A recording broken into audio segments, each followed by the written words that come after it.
आजच्या व्हिडिओमध्ये मी तुम्हाला सांगणार आहे की प्रिन्सेसचा आकार आपण कट न करता योग्य पद्धतीने पफ कसा द्यायचा।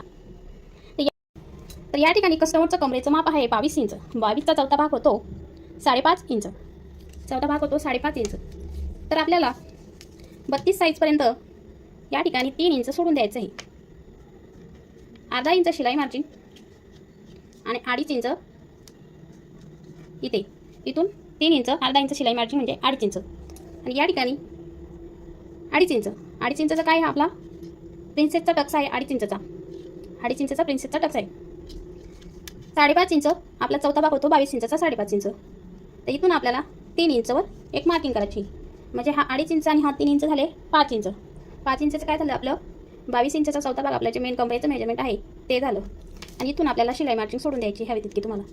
तर हे एक्स्ट्राचं कमरेचं माप या पद्धतीनं कटिंग करते वेळेस काढून घ्यायचं आहे।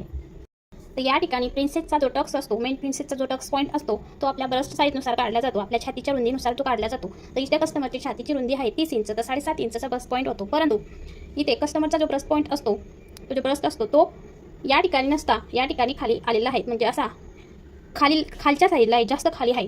तर कस्टमरची जी छाती आहे ती जास्त खाली आहे, त्यामुळे आपण तो वाढून घेणार आहे। तर 2 ते 2.5 इंच वाढून घेणार आहे।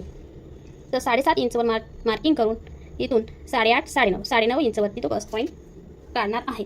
या ठिकाणी न घेता 2 इंचने वाढून घेतला। तर आपण जर म्हटलं की साईजनुसार ब्लाऊज काढायचा, साईजनुसार न काढता जसा कस्टमर आहे, जसा समोरचा व्यक्ती जसा आहे त्या व्यक्तीला पाहून आपल्याला ब्लाऊज शिवता गेला पाहिजे, तरच तो ब्लाऊज परफेक्ट बसतो। म्हणजे साईजनुसार आता 30ची रुंदी आहे, 30च्या रुंदीनुसार जर आपण ब्लाऊजची कटिंग करायची म्हटल्यावर तो कस्टमरचा बस पॉईंट खाली येतं, तो ब्लाऊज व्यवस्थित बसणारच नाही। कारण टक्स जर इथं आला तर तो ब्लाऊज कसा बसेल, व्यवस्थित बसणारच नाही। तर त्यानुसार ब्लाऊज आपल्याला शिवता आला पाहिजे।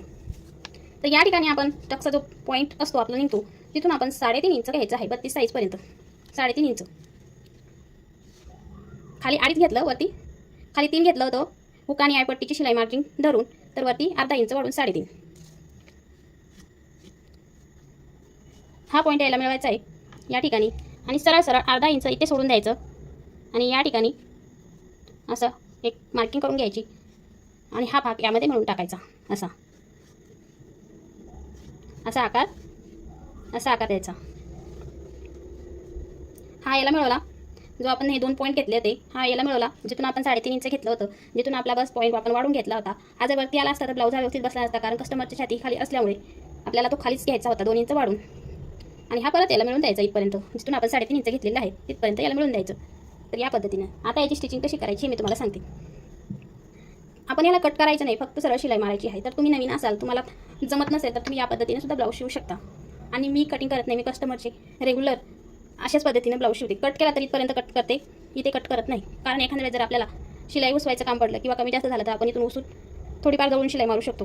आणि जर कट केलं तर मग एखाद्या वेळेस थोडासा भाग इकडून होतो।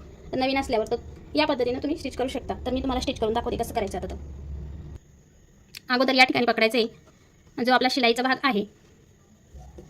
पहिले तर कटिंग करते वेळेस आपण दोन्ही साईडला आपण वाढून घ्यायचे, अर्धा इंच इकडे आणि अर्धा 1 इंच इकडे, म्हणजे जे मागची बाजूची आपण कटिंग करतो त्याच्या जास्तीची आपण कटिंग करतो प्रिन्सेस कटला समोरच्या साईड, हे तर तुम्हाला माहितीच आहे। तर वरच्या साईडला पण थोडीशी वाढून घ्यायची, हे जो आपला मोंडा असतो तो वाढून घ्यायचा आहे। बघू शकता या पद्धतीने पकडायचं। जो आपली शोल्डरची जी शिलाई जाणार आहे ती आपल्याला सोडून द्यायची आहे आणि या ठिकाणी असं स्टिचिंग करत जायचं आहे। जशी आपण मार्किंग केलेली आहे त्या पद्धतीने आपल्याला स्टिच करायचं आहे। तुम्ही व्हिडिओमध्ये बघू शकता या पद्धतीने बघू शकता। जिथं आपला टक्स पॉईंट तिथं आपल्याला कमी घ्यायचं आहे। इथून इथपर्यंत आपण जास्तीचे घेतले, अर्धा इंच जास्तीचे घेतली, इथून इथपर्यंत जास्तीचे घेतले। आता इकडून कमी घेत चालायचे, जिथं आपला टक्स पॉईंट येतो तिथं कमी घ्यायचे आपल्याला। आणि नंतर हे बघा या पद्धतीनं जो आपण दुसरी जी आपण मार्किंग केली होती दोन्ही एकमेकावर आले पाहिजेत।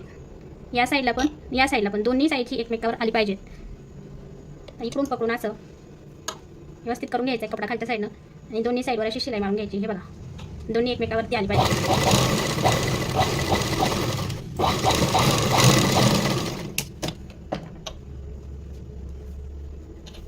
नंतर हे बघा इकडून कमी घेतलं, इथे थोडंसं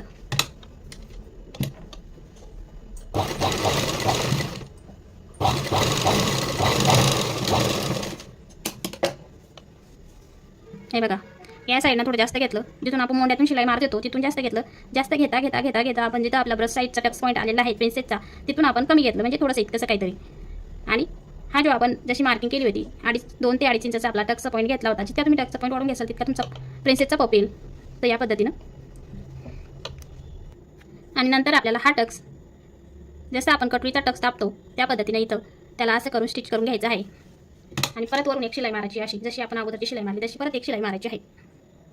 बघू शकता इथून मी हा टक्स टाकून घेतलेला आहे, इथून अशी एक शिलाई मारली आहे. परत एकदा बघा, जिथून आपण मार्किंग केली होती आपल्या टक्सच्या जो टक्सची रुंदी होती तिथून आपण हे करून घेतलं. आणि जसं टक्स पॉईंट आला होता आपला प्रिन्सेसचा तिथून थोडं कमी घेतलं आणि इकडे थोडं जास्त जास्त घेता येतं. जास्त घेतलं मोंड्यामध्ये आपण मोंडा वाढून घेत असतो मागच्या साईडपेक्षा पुढच्या साईडचा आपण जेव्हा प्रिन्सेस कटिंग करतो.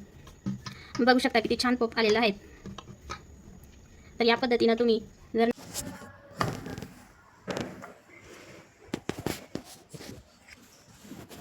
नवीन असाल तर या पद्धतीने शिवा, पटकन ब्लाऊज तयार होतो आणि खूप छान असा पप येतो.